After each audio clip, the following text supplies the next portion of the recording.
మీరు ఇప్పుడు జరుగుతున్న ఘటనతో ఎటువంటి ప్రమాదం లేదని కూడా చెప్పుకొస్తున్నారు, పర్లేదంటారు? పర్వాలేదంటే అండి, నిన్న చూస్తే అట్లా లేదు.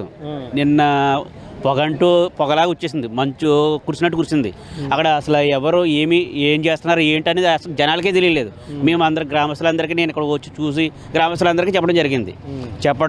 మీ వాళ్ళకి పరిగెట్టడం చాలా, మేము ఫస్ట్ వచ్చినప్పుడు పొగ కిందే కనిపించింది.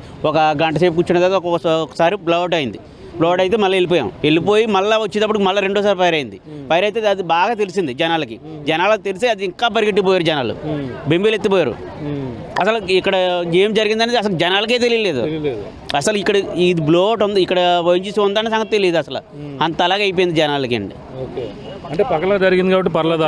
నగరంలో నైట్ జరిగింది, అది చాలా ప్రమాదం జరిగింది. ఇప్పుడు పగల అందరూ కూడా తెలుసున్న నేపథ్యంలో మీకు జరిగింది, ప్రత్యక్ష చూసారు? ఇప్పుడు చూసామండి, నేను ప్రత్యక్షంగా చూసాం కాబట్టి జనాలకు కొంచెం హెరాట్ చేయవలసి వచ్చింది. లేదంటే మేము నైట్ అయితే ఎవరికి తెలియదు, అసలు ఎవరికి తెలియదండి.